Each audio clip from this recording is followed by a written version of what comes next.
Welcome, everyone. The ICMA Learning Lab is pleased to present this online education program, Insights for the 20, from the 2024 State of the Clerk's Office Report, brought to you by ICMA strategic partner eScribe. For technical assistance, please email learning@icma.org. Today's presentation will last up to 60 minutes and includes a question and answer opportunity, so please submit your questions at any time using the Q&A panel at the bottom of the screen. During Q&A, our presenters will answer as many questions as time allows. It is my pleasure to introduce today's presenters, Chris Estrella and Josh Palmer. Chris has served the public sector as a clerk and treasurer for nearly 17 years, as well as an administrator and deputy administrator for another 10, most recently in the town of Oakland in Jefferson County, Wisconsin.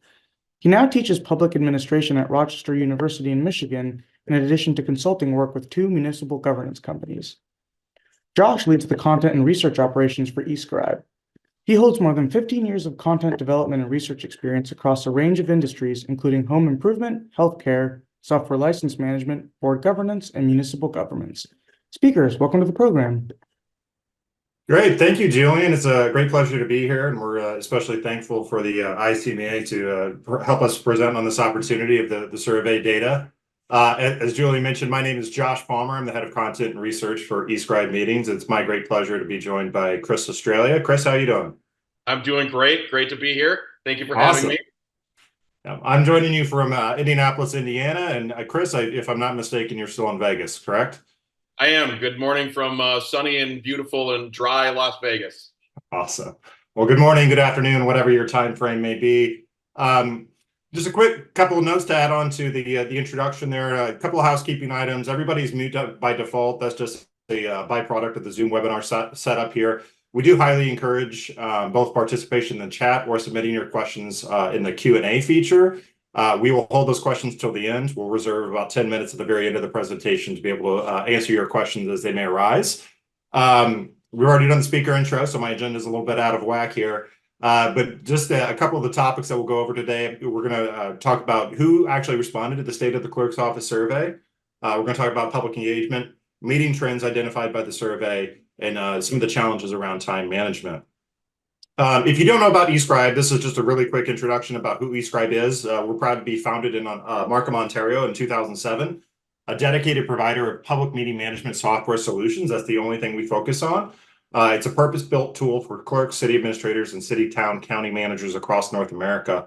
Our goal is to provide streamlined meeting preparation and document workflows so you can have better run municipal and public meetings and improve your accessibility engagement for your communities and stakeholders. And this is just a chest note from our co-founder, Parun Chadha. I always like to present this as part of our presentations because it's always good to keep in mind. Parun, our co-founder, said, there's 3 types of meetings. There's the meeting you prepared for, the meeting you actually had, and the meeting that you wish you had. It's certainly our endeavor and our goal to provide that third type of meeting if and when we can. So part of my research function with the eScribe team is to come up with survey design and analysis and get those out to the market and just see what the market says about some of the challenges that clerks or municipal administrators are facing.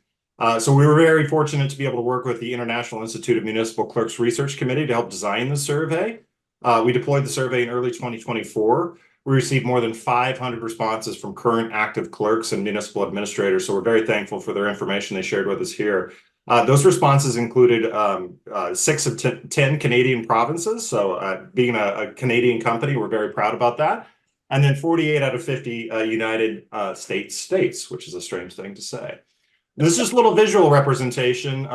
Chris, I'm always kind of, I go to where there's not dots, but these are all the responses. They're actually like loaded into Google Maps. Yeah. I see very few responses from Vegas, so maybe we'll have I have to tell you, so growing up in Wisconsin, becoming very familiar with how local government works, there's a lot of barren land between Reno and me in Las Vegas. So there really isn't a whole lot of opportunity for local government in Nevada, but yes, I noticed it looks like just north of Reno, there is one response, but that's it. So I'm going to definitely work on my city clerks in the area here and get them to respond for next year's survey. But there you go. Like well, I appreciate that. It looks like as you can see, we have back at Homer are doing a good job representing, though. Yeah, just a great spread across the board of clerk responses. So we'll start with a little bit of demographic information about who actually responded to the survey. This is the question of, how large is the size? How many community residents do you have in your community? By and large, the vast majority of clerks work for communities that are in 10,000 residents or fewer, which is pretty indicative of the census information, Canadian census information. Most people live in more rural or small communities. So we think this certainly reflects that. This is a really interesting one, and Chris, I'll ask for your feedback or opinion here. I just, being relatively new to municipal government in terms of researching content, I thought this was really striking. We know that most municipal employees serve longer terms than your public at large, say, employment. But I thought it was really striking that the vast majority of clerks or administrators that we spoke with had been in their roles for more than 10 years, which I think is amazing. And then the second cohort, the second largest cohort, is relative newcomers, where they've been in the role for less than 1 to 5 years. Chris, I don't know if you have any kind of background there, or just from your 2 decades of service, if you saw the same trend line. I do actually, and even before I jump in, I just want to say hi to a few cheeseheads that I see on here. I just scrolled through the names, so I see Lois and Melissa from Cambria. Hello, I miss you guys, and Carla from Wanakee. I just wanted to say hello because I miss home and everything like that. Come visit when you're ready. Onto this stuff. I actually am. I left Wisconsin in September of 21 to move out here to Vegas. But we really saw in Wisconsin, we really saw this shift starting with the 2020 presidential election. Like immediately after that, we saw a lot of experienced clerks leave because they were just, they had enough. And so obviously, who is going to replace them is folks who maybe haven't done this work before. So we've got, there's always going to be a very small number of less than 1 year, but I am not at all surprised for the 1 to 5 year range. It perfectly fits in with the time period that we're talking about, with the time frame, and even to a lesser extent now we've been seeing people leave before this upcoming presidential election in November, but we're still seeing people depart because they learned what they learned from 2020 and now they don't want to experience it in 2024. So if I would have filled this survey out, I would have been in the more than 10 year camp, because that would have been me. But this aligns perfectly with everything that I experienced in Wisconsin. And there has been some change over here in Nevada. I know some of the clerks here in Nevada well enough to know how long they've been in their jobs. But again, there's not a whole lot of local government in Nevada. So I don't know that it's the best example to use, but definitely Wisconsin, these numbers align perfectly. Yeah, and you mentioned the election. Obviously, this is kind of anecdotal. We didn't get into this in the actual survey itself, but obviously more kind of direct personal attacks on voting workers and those types of things, which we know clerks and administrators are chief participants in that function. Another factor, Chris, that we talked about on the pre-call, pandemic, just in general, drove a lot of retirements. People just didn't want to do the work anymore, didn't want to put up with the stress. Yeah, especially in that public health kind of era that we were in around the pandemic. So yeah, I think that drives exactly what you were saying there. Absolutely, and just real quick, COVID kind of upended everything. I think we all experienced that, but it really made people realize, what do they want to do with the rest of their lives. I'm going to pick on myself. A lot of people, changed careers or moved locations. I did both. Like I left the profession and I moved 2 time zones away. So it wasn't necessarily planned to work out like that, but it just did. But COVID really just brought a different perspective to people. Like, what do I want to do with the rest of my life? Maybe I want to retire. Maybe I want to change careers. It's just, we never all thought about that before. Right. And one of the other notable shifts that we've seen and that we know about is obviously the public engagement factor. When public meetings in person weren't available, a lot of municipalities and administrators had to shift into this remote first kind of setting, which I know was stressful for a lot of people, especially those that not necessarily kind of digital adoption natives, let's say. So exactly. And I think there's another factor as well. The small but mighty clerk team or city administrator, we're using clerk interchangeably here. I know there's a lot of different job titles that go along with that kind of administrator role. But 86% of all clerks' offices across the board, all community sizes, are staffed by 5 or fewer employees. So I've always heard the anecdotal saying, if you don't know where to put a project, it goes to the clerk's office. So that's a really small but mighty team. And I've also heard that the clerks know where all the bodies are buried, so to speak. Another 11, even the next cohort above, you're only having an office staff of 6 to 10 employees, which again is a lot of, municipalities, local governments aren't like like a software business like I'm a part of that scales up its headcount to meet demand. It typically is a pretty static number there. And then collaborating with other departments, a really important part of the clerk or the administrator's role is 5 or more departments. That's a lot of goats to herd, or cats to herd, not goats to herd. So sorry, Chris. I don't know if you had any anecdotal information.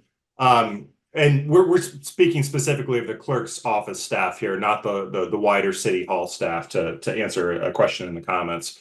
But Yeah. Chris, in your experience and in your 2 roles, I mean, you were probably dealing with a relatively limited number of headcount to get the work done. Every clerk, treasurer, or administrator job I have ever held, and I held 12 in my career, has been in an office of 5 or fewer. And actually, it's been in an office of 4 or fewer. But the vast majority of them was 2 or 3. So this does not surprise me one bit. Even where I used to live in Wisconsin, my wife and I lived in Sun Prairie, population right around 35,000.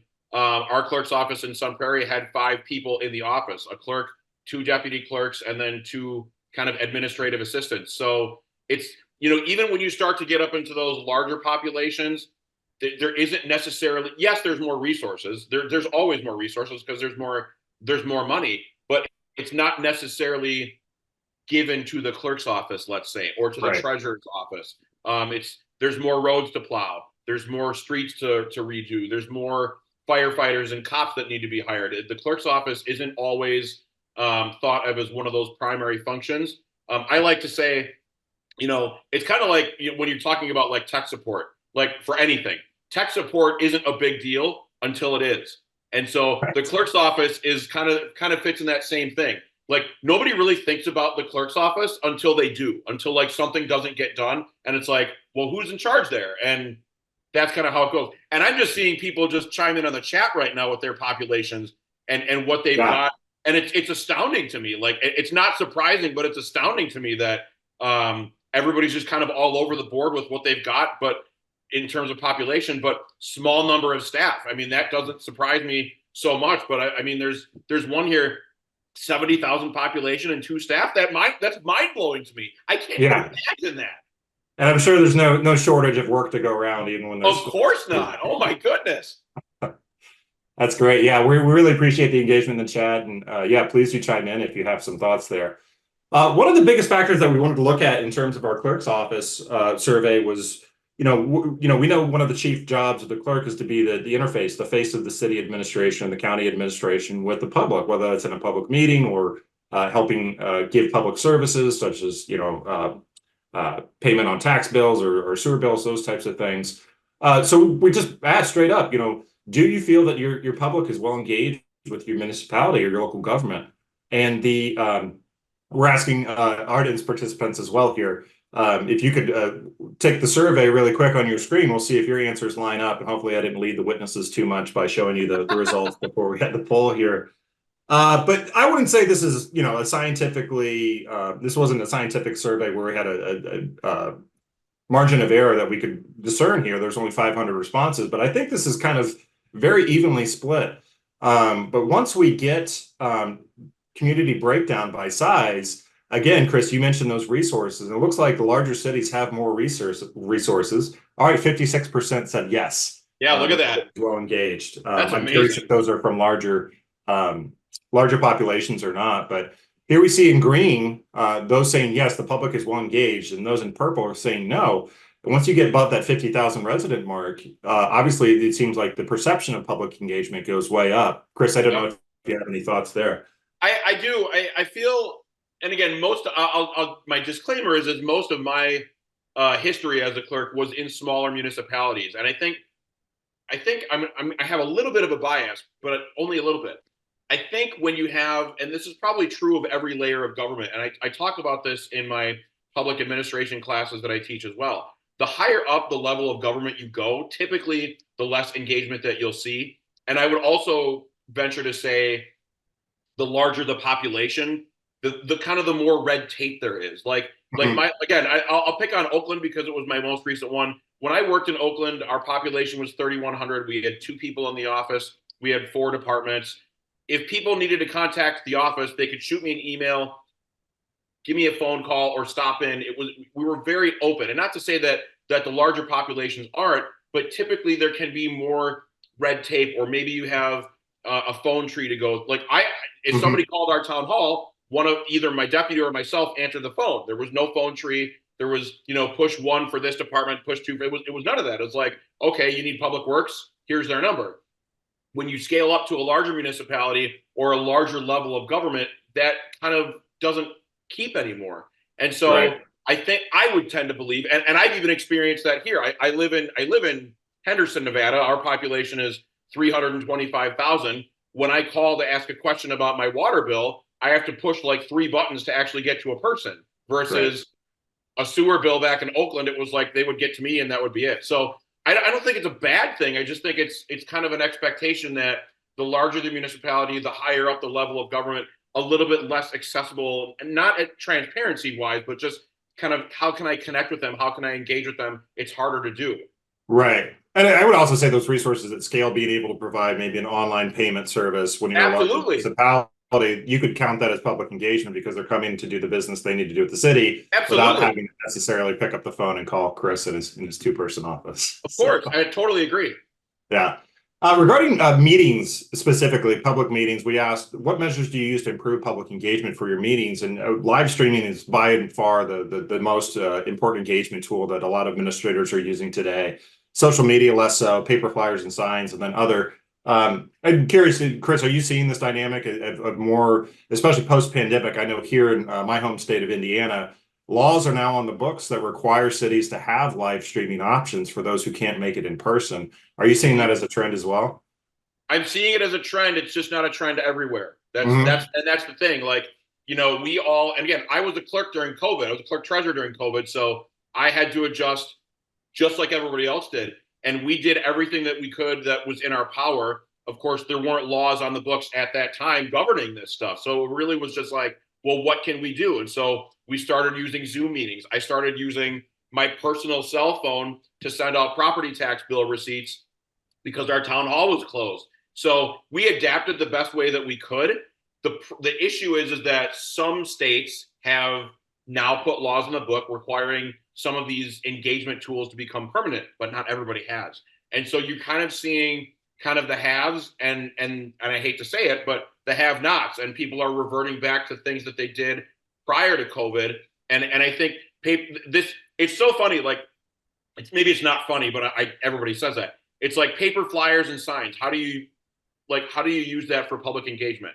Like the law in Wisconsin, the public meeting law posting is that you had to post in 3 places or 1 place and on your website. That was how the law worked. And one of the places that I used to post was a bar, like in Wisconsin. That, of course, that should not surprise anybody because it's Wisconsin. But like, think about that. Like, who actually goes to a building to look at the agenda for the meeting, in the next week or two? Like, even at the bar, they wouldn't do it. They'd walk right by and go into the bar and get a drink, and that's fine. But it's putting up a paper flyer or a sign. I mean, it's just, those aren't effective anymore, especially with the tools that everybody has access to. I mean, eScribe, there's so many companies out there, and I mean, eScribe, of course, but paper and paper flyers and signs really aren't effective anymore. I've really seen social media is kind of a double-edged sword. Some people really like it. Some people view it as it's another way for people to complain and another thing that we have to keep track of and blah, blah, blah, blah, blah. And that's like, I can see that, and that's great. But the live streaming is something that really has taken off. Just a very personal story. My wife and I, when everything was shut down, this is how we attended church. Our church started live streaming, and our church was 45 minutes away from us in Wisconsin. We actually attended church more during the pandemic than we did prior because we were like, oh, it's 45 minutes. That's too far to drive. But we were there every Sunday. So it's really something that you can use to really reach out to people where they are. And you can measure that however you need to. You can have people participate. This is one of those ways, but there's also digital forms, digital permits, online payments. There's lots of other ways that you can do that. And so I like seeing the live streaming. I like seeing the social media. I'm sure that some of these other responses probably talked about that as well, but there's other ways to reach the people where they are. And again, I'll take a drink of water after this, but one of the one of the 4 pillars of public administration is social equity. And when I teach about that, social equity really is about making sure that the government is accessible to everybody on an equal level. And so how can you reach out to people? How can you make your government more accessible? Not just taking work off of your plate and letting people do it, but how can people have access to the government? Not everybody has transportation. Not everybody has a printer. Not everybody has a checkbook. So you have to think of those things and keep them in mind when you're thinking about what you're going to implement, what changes you're going to make to increase public engagement. Right. And then, like you mentioned, even accessibility issues, some people cannot make it out of their houses. We were all stuck in our houses in the pandemic. I personally, I'm pretty active in my local community's public administration. I sit on a board with the YMCA. One of the things that I really appreciate is that I can go back and look at all the historical meetings and watch them on YouTube. I can fast forward to the timestamp on the agenda to go to the item that I know is going to impact me or my neighbors. I don't have to sit through the whole meeting. I can kind of consume it on demand, so to speak. So yeah, thanks for that insight, Chris. Absolutely. This is another factor, I think. We do a lot of work in kind of nonprofit boards and organizations as well for our different product line. And one of the things that we really stress is like, hey, you should collect feedback from your meetings, see how you can improve. Was the agenda too tight? Was it too long? Did it go over time? But the vast majority of public meeting administrators do not collect that feedback, understandably, because the measure of success is, did we complete the agenda? But I'm curious if you think that feedback from the public would be a helpful input or feedback channel for public administrators. I do, but it's a qualified I do. I do. Right. The public has to realize, though, that there are limited funds to spend on things. And I don't even mean that from like what kind of programs and software and stuff, what can we do to make our clerks' lives easier? They have to understand they can ask for the moon, but there's no way they're going to get it because it's just not possible. Right. So I think it's really important. Yes, I think it's really important to get feedback because in my mind, again, this is kind of something that I speak about as well. The people are asking for this kind of stuff. The people are asking for things like online payments and agenda management software and more electronic ways to engage. So you want to give the people what they want, but the people also have to remember they're going to end up paying for it in the end. So it's kind of a double-edged sword for them. Yeah. You have to increase some of the revenue there, which is, I'm sure, always a popular item. Of course. You mentioned this, Chris. So we said, public perception, public accessibility information, we think that's important. Certainly as we move into the digital age or more municipalities move into the digital age. So we asked clerks, what were the 3 top challenges? And by and large, people want to get to that specific information. Again, with probably kind of a not in my backyard impact or just, all things are local here, but they want to search for information on their elected officials or their representatives. They want to search for a specific topic, so a zoning code change or a law update, a new mandate, those types of things. They want to know what's going on in certain committees. Again, zoning is probably really important there, business licenses, those types of things. And then last but not least, certainly the publication of the schedules, agendas, minutes, and then all those other things that are associated with a regular public meeting. We asked the same question of, what do your elected officials want? If you're sitting on a council or a board and you're responsible for administrating the public meetings of that body, what do you think they want? Almost mirrored results here. The public officials, they want access to historical records. They want to be able to share their perhaps their stump speeches or their sound bites from their presentation or the engaged debate that they participated in the last public meeting. Again, they want a more convenient access to meeting information, and then again, agendas, meetings, materials, those types of things. But I thought that just that kind of the access to the historical meeting minute or documents was really important for both the constituents and the representatives as well. It's really cool that you have that data to show that. Like, it's anecdotally you think that, but like to actually have that hard data to show it, it really is like elected officials and appointed staff, they really align together with what everybody's looking for. That's great. So Julian, if you could, we're going to publish the second question in our online poll today. we asked clerks, and I'll reveal the information here in just a bit. What are the trends that are really impacting your office? We talked a little bit about this with the, election related materials, COVID impact, those types of things. So this is not an exhaustive list in the survey you're taking now. And we're only going to probably focus in on one trend here. But once this, we'll see if the results from the audience match the poll here. So this was really surprising, but not surprising in the same sense. I think it was so surprising that the overwhelming majority of our respondents to the survey noted hostility as the biggest trend that they're experiencing right now. You see again the split between less and more public participation. A couple other things, less structure, less decorum in meetings, less formalized processes, or more. I would call it maybe less friendly debate in the body, the legislative body.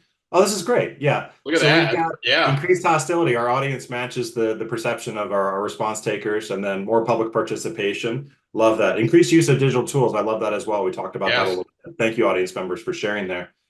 Chris, in your time, and you mentioned you went through that kind of tough pandemic period. Where is this hostility coming from? Are there sources? Is it just kind of the social media effect that people think they're nameless and faceless now? I'm just curious if you have some anecdotal evidence there. I think, and I do. I mean, we could spend a whole webinar on anecdotal evidence that I have, but there's a couple of places that I really feel that hostility is coming from. I think number one is social media, and maybe it's kind of 1 and 1A, but I think social media is a very big deal. I see that Alexis just wrote entitlement, and that's part of it. People want what they want, and they wanted it yesterday.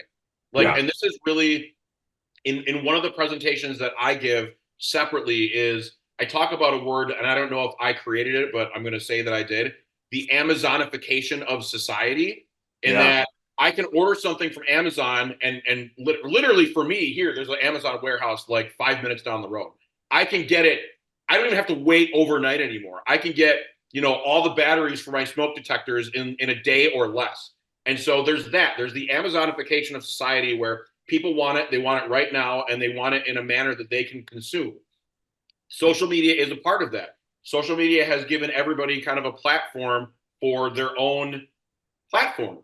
To kind of put it kind of mildly, whether or not it's true information, it's whatever they think, whatever they believe, and I'm not saying it's right or wrong. Everybody is absolutely entitled to their opinion, and I'm seeing people talk about the truth in the chat here. The misinformation and the disinformation that really kind of started around the 2016 presidential election is kind of the other source for me. Now, I was the Wisconsin Municipal Clerks Association president in 2016. And so that was kind of when all this stuff, when it was Donald Trump and Hillary Clinton, that was the first time that I had experienced. I think that was around my 35th or so election that I had administered. That was the first time that I had ever received a phone call from anybody asking me if my poll workers were unbiased, asking me if the process was transparent. And of course it is, because it always has been. It's just that people didn't care until somebody brought up the issues that weren't issues.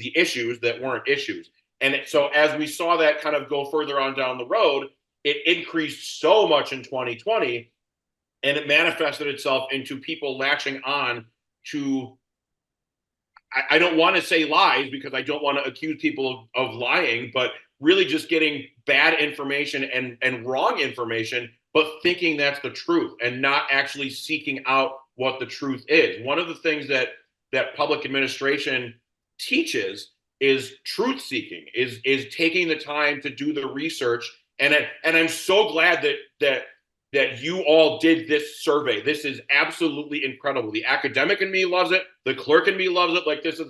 I can't tell you how awesome it is, because it is awesome. But this is the information that like, how can you argue with it? The numbers don't lie. And so this is what people were doing, is they were hearing what they were hearing in the media, and they were thinking that was true. And I'm not blaming the media. The media does what they do. But you have to understand, the media wants people to watch the news or read the paper or anything like that. To find out what the answers were, go to the source, and that's the clerks. The clerks know what the information is. And so Mhm. when these folks with the hostility, when they get an answer they don't like, I mean, nobody likes being told they're wrong or that their information that they have is wrong, so they get angry about it. I can't say that I would have done the same thing, but you have to understand is that the truth is out there. You have to take some time and find it and then believe it. I think that's the other thing too. And people really just have to internalize that, find out what the source is. And this isn't even an academic thing. Like this, I teach this, like I'm always challenging my students. Where are your sources from? What type of sources do you have? Does it lean one way or the other? Is it a neutral source? Is it a reputable source? And so I have always found it, and again, I'm going to show my bias here. The clerk's office knows everything. Like, and if they don't, they know who to ask. And so always start with the clerk's office and then There go you from go. there. Don't rely on anybody else. Yeah, and then Chris, we talk about this as well, especially with, as we move more of these public meetings into a digital format, that changes the accountability of the engagement. It's one Absolutely. thing, and there's certainly no shortage of people who are willing to stand up during a public comment period and maybe have a very vocal or hostile opinion. But when you take away the accountability of having to show your face and your name, and you're only Exactly. appearing on a Zoom screen or on a social media chat or something like that, it really changes the dynamic where people are more willing to voice that maybe uninformed opinion. I Um, I I totally agree.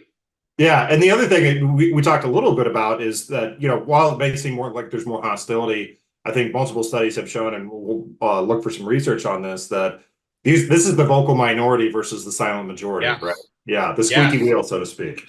Yes, and I mean one tactic I will share, and people, not everybody knows this. My fellow cheeseheads from Wisconsin might, but I was originally born in Newport, Rhode Island, so I have a very small streak of East Coast that comes out within me sometimes.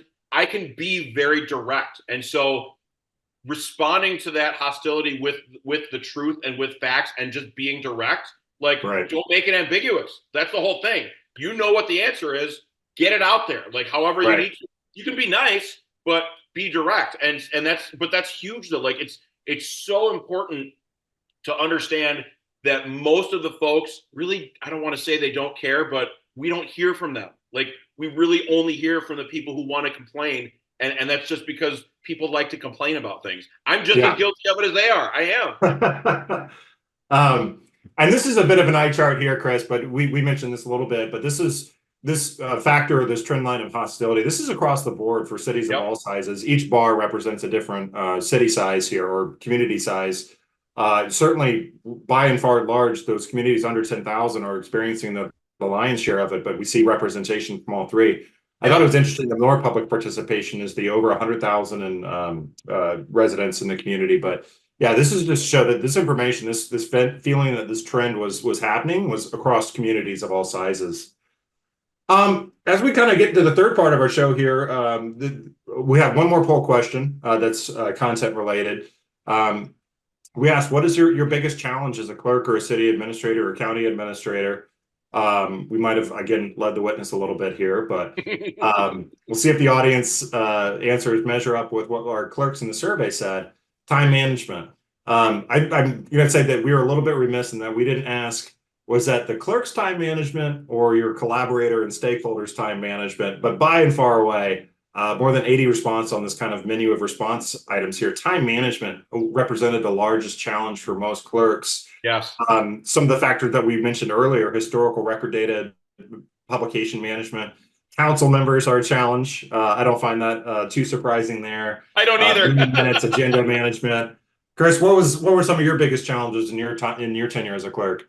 I mean, I absolutely would agree with all of this. I mean, time management is the biggest one. And I mean, the survey just came in. We can see it. It's by far and away the majority.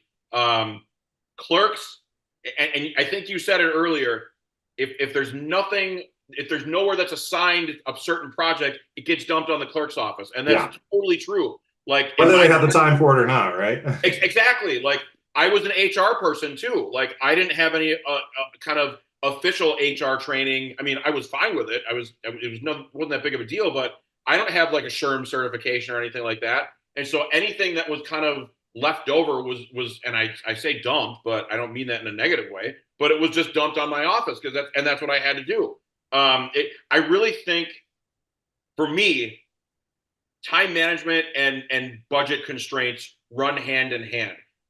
If there was more money to get more stuff, it would free me up to do more things. And I realize budget constraints aren't, especially in our poll. I've got it on my second screen here, but in the poll, it's only 10%. But if you think about that, if you have more money to spend, not even necessarily on people, because people, everybody knows people are expensive. If you have more money to spend on technology, to take over those kind of menial tasks, it can free you up to do more of those important ones. So like there were times of the year when I had elections and I had open book and I had board of review and I had minutes to take and I had liquor licenses to approve. And then I've got HR stuff going on and there's the meeting for the agenda next week. And there's quiet times of year, of course, but they're few and far between. There's so much stuff that a clerk has to do. Then, and again, at least in Wisconsin, about I'm gonna pull a number out of my head that I don't think is right, but it's probably close. About a third to maybe a quarter of the clerks are also treasurers. So on top of that, you got all the clerk stuff and they're treasurers, so they have to deal with all the financial stuff. And then there's even more folks that are clerks, treasurers, and administrators. And I don't even know how they do it. I don't.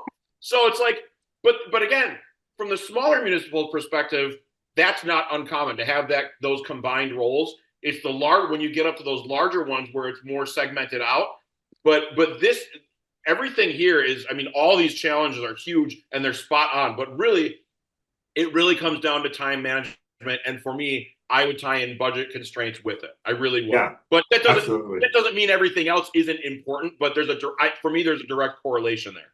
Yeah, and as you mentioned, across the range of community sizes, these answers were pretty consistent for any clerk in any community, especially considering even if you're serving in a larger community, your office staff is not growing with the number of activities or goals you have. So we wanted to break this down a little bit and talk about just public meeting preparation and how that impacts the clerk's work week. By and large, the majority, again, this is a little bit of an eye chart, but you see the different color banding here represents each community size. The deep purple there for communities under 10,000, the dark teal for 10 to 50,000, the lighter teal for 50 to K or 50 to 100K, and the light green for 100K or more. Most people are spending 5 to 10 hours per week at a minimum preparing for public meetings, getting the documents, getting the stakeholder buy-in, getting the agenda updated, getting everything ready for the minutes to be taken and the public notices, those types of things. So it's if you estimate based on a 40-hour work week, which I know is not the case for most clerks, it's 25% of your time is just preparing for public meetings. And by and far that might be by virtue that there's a weekly or bi-weekly meeting that you have to have. There's no stopping that meeting schedule once it's set up because it's set there by regulatory compliance concerns. Yep. Chris, how many meetings did you typically manage per year? I'm gonna tell you a very short story. So there was one municipality that I worked at that I will not name, where I had 8 meetings a month, and that is one of the reasons why I only worked there for 6 months because it was too much. It was too much stuff to put onto one person, and my city council at that time and my coworkers didn't quite understand that. One of the reasons why I left. But typically for me, it was either 1 meeting a month or 2 to 3 meetings a month. And it's not insurmountable, but again, the numbers don't lie. If you're spending that much time prepping, putting it together, and then even the post stuff as well, because you have to get the agenda set, and that can be time consuming. You have to get all the documentation ready to go. And I did paper packets in Oakland because again, that's what my board preferred. Totally fine. Right. But there's 9 packets on a super long counter that I'm just going down and setting up. So that takes time. Then you have to post everything. That takes time. Then there's the meeting. Then there's the minutes. And then there's everything that happened as a result of the meeting that you have to do. So like the policy directives from the board. And so it's all encompassing. And these numbers are, I would have fallen into I think the 12 to 20. I would have. In Oakland, it would have been 12 to 20. But Yeah. at any of my other municipalities, it would have been the 20 to 50. And even the second largest cohort, more than 150 responses, said 80 to 100 meetings per year, more than 100 from more than 50 communities. So yeah, there's a lot of meeting time going on there. But I think this is an interesting kind of byproduct of that. How can you make more public meetings more effective? And you see, again, a lot of these time challenges showing up that, if there were fewer last minute changes from the collaborators and the stakeholders in that public meeting, it would be a more effective and probably better time managed meeting, better document management and workflow, fewer tech issues, better agenda creation and management, and fewer inefficient processes. All that to me goes back to that time management factor and that workflow there. As you mentioned, technology could certainly help with some of those. I just We have did to real ask, quick. how are you preparing for meetings? We saw almost a third of the people are using some kind of dedicated meeting management software solution. But we saw a lot of other answers. These are kind of what I call the digital duct tape, as it were, in the digital age here. A shared drive, something like a Google or Microsoft OneDrive, perhaps just your city or town's website, making sure the information is published there. I was really kind of gobsmacked, and you again, Chris, had said that a lot of communities, especially on the smaller side, still rely on paper because that's what their board or their commission or their committee prefers. But more than 20% are still using files in their office and hard copies of their public meeting materials. And then, the last one there is the local drive. So maybe you have a dedicated server somewhere set up in your municipal office. And again, I think this is really the byproduct of, like you said, budget constraints, and we'll see some information on the other side here. But it looks like once you hit that 10,000 resident community size, that's where maybe the budget opens up, and you can say, hey, I really do need a dedicated piece of software or some kind of platform to help me organize these meetings and this workflow. And certainly with those communities of 100,000 or plus, they have a large representation of technology use there. So. Yeah, and I think, real quick, I also think part of it also plays into the size of the packet as well. So like an example, in Oakland, my packet was a paper packet, but it was typically somewhere between 8 and maybe 25 pages. And so, yes, I mean, that's a lot of paper, but for one meeting a month, not so bad. But when you get into those municipalities that are even 50,000, I mean, you could say 10,000, but I'd say 25,000 and higher, you have packets that are 100, 200, 300 pages long. Like you're literally spending an entire day putting that packet together because it's so long. And that's why you have to look at items to digitize. I couldn't think of the word. I was going to say electrify, but we're not driving a car here. but to digitize, you have to look at that because of the sheer amount of paper that you will go through and the time it is to put those packets together. Yeah, and then like you mentioned, as your city or community grows, so do the number of departments, the number of needs. So zoning and boards, commissions, commissions, yeah. And imagine a paper packet for each one of those. So exactly. All right.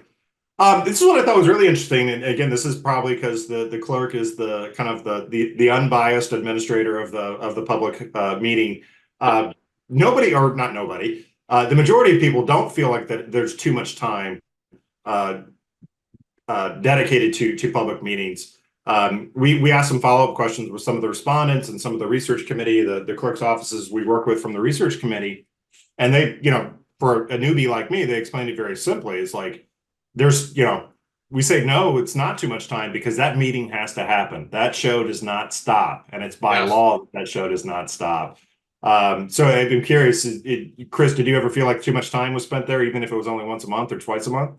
I did, but at the same time, for me, it was kind of cyclical. There was always, and I think the majority of people that are on this call will probably agree, but you always have those meetings that, maybe they go 20 minutes, maybe they go half an hour. There's not a whole lot on the agenda. And then you always have those agendas that they're just, you look at it, it's a monster and it's just going to take forever and you just got to gear up for it. So I think it's cyclical. I think there also is a point to where when you get to a certain size of municipality, they try, I don't want to say to automate in a digital sense, but they try to use consent agendas as much as they can to at least get through some of that mundane stuff and shorten the meeting as much as they can.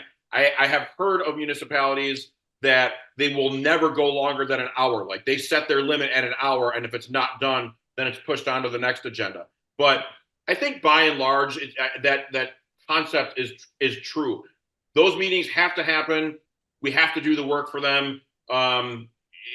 Again, sometimes there's an ebb and a flow, but I never felt like it was too much for all meetings. Maybe it was like one or two or like a handful throughout the year. But overall, I never felt like I was devoting too much. Yeah. And we see a comment from Andrew here. If we're out in an hour, we also Yes. So we'll try to make sure that we get everybody out of here within an hour, so everybody. Yes.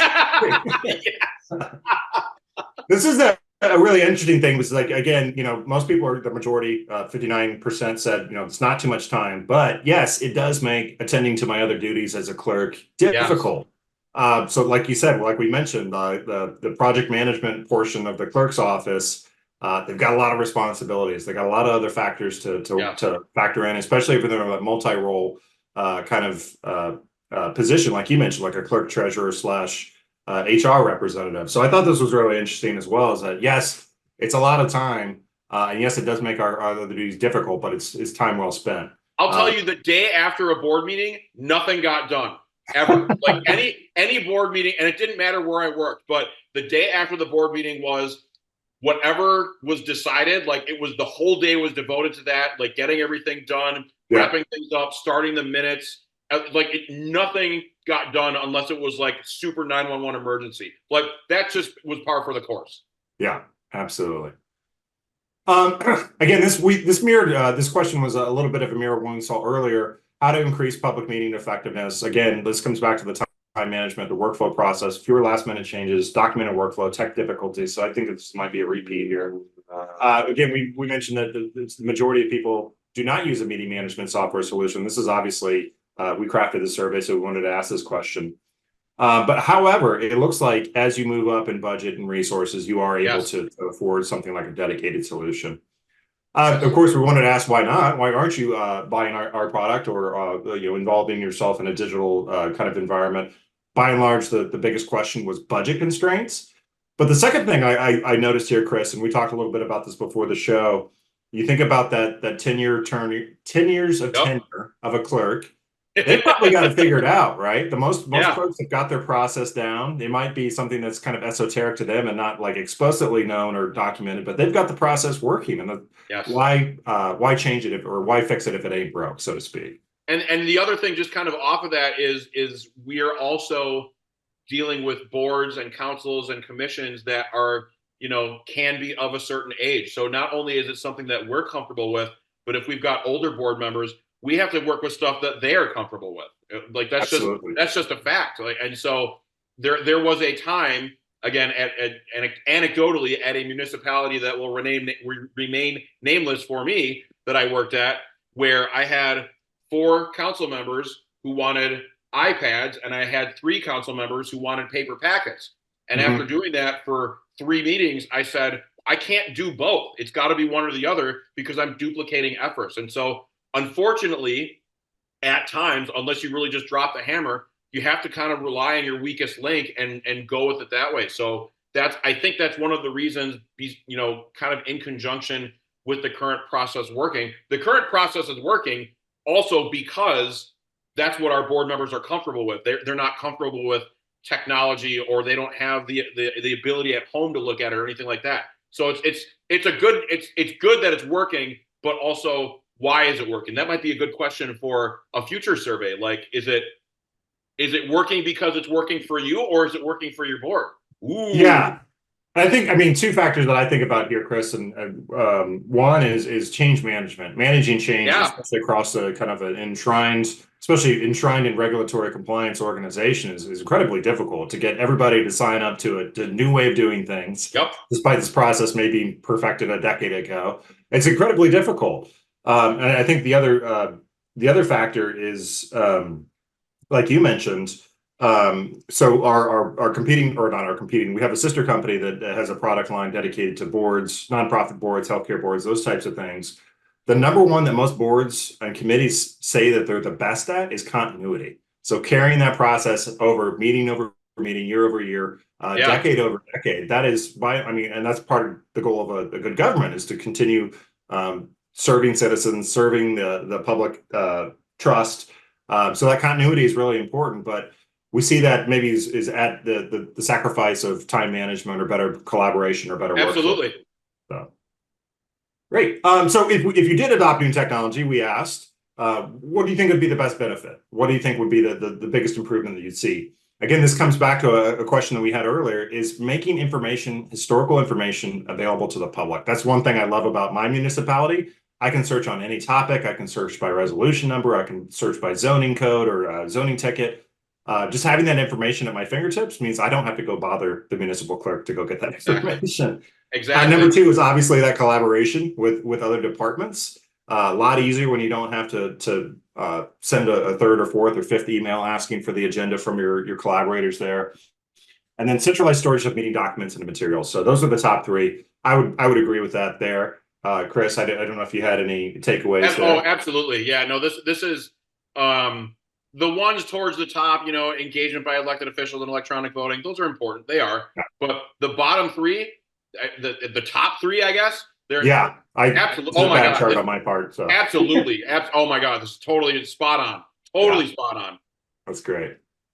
All right. So that wraps up the presentation portion of this webinar.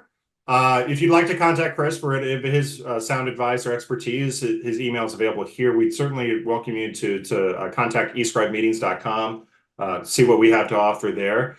I would like to open the floor to anybody in the chat that has a question for Chris or myself. We can certainly re-review the study or the data information we presented.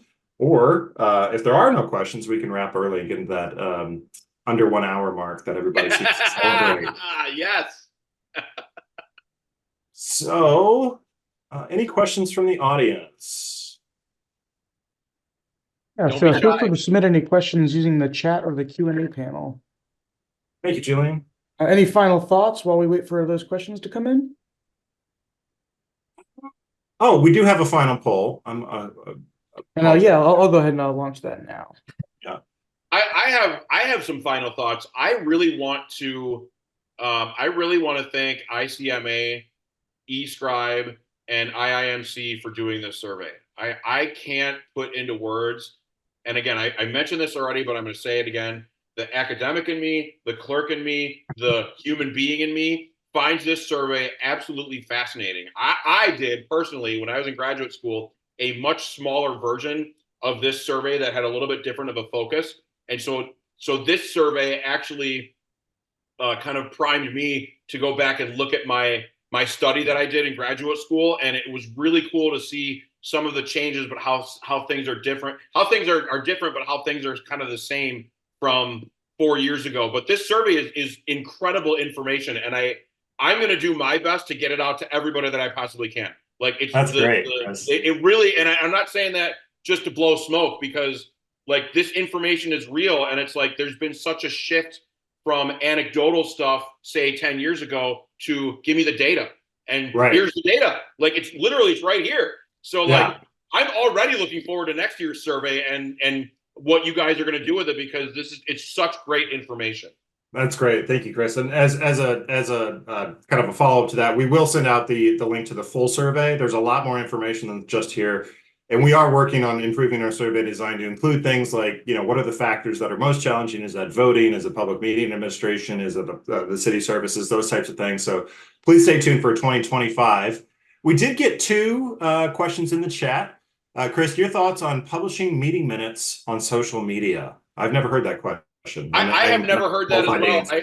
I certainly don't have a problem with it. The only thing about social media is that, and again, I'll fall back on my Wisconsin experience, you may potentially have to identify that as an official source of information, or at least put a disclaimer that this is not an official source of information, that the official source is on your website or wherever else it would be. So I don't think it's, on the surface, I don't have a problem with it, because you're getting more information out to everybody, and everybody wants to be more transparent and have as much information as you can. But you might need a disclaimer. You might need to manage that somehow. I would definitely check with your attorney. I kind of agree with Andrea and what she just wrote. I think it's better to put things on your website, and that's kind of the official website. Even if you have an official Facebook page, we'll just say, I don't know that I would do it, but I don't know that I wouldn't either. There's some things that you would have to put in place to make sure that it would be okay to do that. Right. And it's just you can publish the link that goes back to that website if you do have a website. Also that And as well. Yeah. it Also sounds that like, as Chris, well. you mentioned earlier that social media is this double-edged sword. I would also imagine it's a little bit of a Pandora's box, It especially is. for continuity. If you start publishing those meeting minutes, that becomes the expectation. You'll probably have to continue Exactly. in that channel. And that's And one of then the the old things. adage, don't feed the trolls. If you're getting a lot of hostility on social media, that Exactly. would be more fodder for more hostility. That's one of the things that I mentioned to my board. You remember earlier in our presentation here, I had mentioned I sent text messages with everybody's property tax bills on my phone. And I told them, do not expect this in the future because this isn't a service that I'm going to provide. So Mhm. again, it's kind of one of those things like you can do it, but just be wary if you do. Yeah. Good question from Gay Adams here in Centerville, Maryland. What are clerks doing to shorten the time on meetings and JD's putting together packets? How did you kind of optimize your process, Chris, when you were serving in that role? First of all, I picked one. I picked either paper or electronic. I don't running a concurrent process in terms of agendas and packets and minutes and that sort of thing. You've got to pick one. You can't do both, and I think everybody will agree with that. And this is me. I'm not going to say that everybody could do this, but I set the expectation that once the agenda was set, and one of the most frequent things that you had presented was last minute changes. Mhm. Everybody hates last minute changes. Clerks hate it because they have to repost the agenda. Elected officials hate it because they have last minute stuff that maybe didn't make it into the packet. And the public hates it because maybe they didn't see it. And so one of the kind of unwritten rules that I implemented is that once the agenda is posted, unless this is like an absolute emergency, we're not changing it. It's up Yeah. and it's up, and that's it.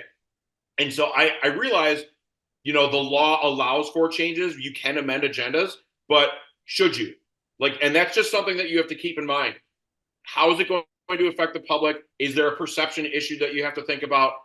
Is there going to an update to the packet? How much of a pain in the rump is it for you to go and repost everything?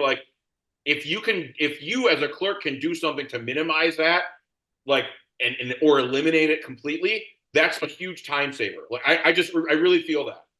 Yeah, and Chris, you presented on a webinar over the summer with us, and you had this really great formula. I wish we would have included it here of like the benefits, like the actual ROI on technology adoption. Mm-hmm. You're not only saving money by making an investment up front by reducing those hours, you're also increasing the number of hours that clerks can work on other projects if Yes. you can find those time savings in your public meeting prep, right? Yes, and this is that kind of feeds into that. It's like, what is this taking away from something else? Like, what else could you be working on that? Oh, I got to redo the agenda. I've got to redo the packet because of a change. And I think Right. that's a really great way to kind of personify it and really make it hit home for those elected officials that we all report to, because they don't understand. It's not their fault, but they don't understand. And so how can you get them to understand? A little bit of education, just a little bit, but a little bit of education really can pay off in the long run. One of That's the great. best things, and then I'll be quiet and take a drink of water. One of the best things that ever happened to me is before I started at Oakland, two of my town board supervisors had to staff the office because the prior clerk and the prior deputy had left. So there was nobody there to staff the office. They understood what it took to actually staff a clerk's office. And I realized not everybody can have that, but for me, I didn't have to come in with an explanation and be like, well, I have to do X, Y, and Z, because they already knew what I had to do. Yeah, I love Linda's comment here. We don't give the council an option after the election. All officials are presented with a Yeah. tablet. They weren't given a choice. I love You that got to idea. drop sometimes you got to drop the hammer. You really do. You don't want to be that guy or girl, but sometimes you just have to do it. Yeah, great. Well, we'll wrap up here. I'll remind the audience the link to the slides, the on-demand version of this webinar, and the full report from eScribe will be in your inboxes or available on the ICMA website. I want to thank our partners at ICMA. Very happy to take the opportunity to present this information to you. Really look forward to your comments and feedback if you can provide it. We do love to hear that. And Chris, thank you for joining us again. And you provide, as always, some insightful commentary. Thank you so much for having me. Thank you to all my cheese heads back at home and everybody else that I've seen on here. The clerk's profession is arguably the most underrated on the planet, and you all do awesome work and keep it up. I hope to meet all of you in the future if I haven't yet. That's great. I concur wholeheartedly, and we're right at the hour mark, so I'll wrap it up. Thank you. Have a good afternoon or good morning wherever you are, and we appreciate your attendance. Thank you. And with that, we must conclude today's webinar. A special thank you to our presenters and to everyone who joined us today, and we hope we'll see you again soon. Please take a moment to complete a brief evaluation of today's program by returning to the ICMA Learning Lab page where you logged in today. The survey must be completed to unlock your certificate for this program. After completing the survey, you can access your certificate via the Achievements tab at the top of the interface. A recording of today's session will be uploaded to the same place you found the Zoom link in the Learning Lab, along with the slide deck in the Additional References section. Today's program is copyright 2024 by the International City County Management Association with all rights reserved. This concludes today's program. You may now disconnect.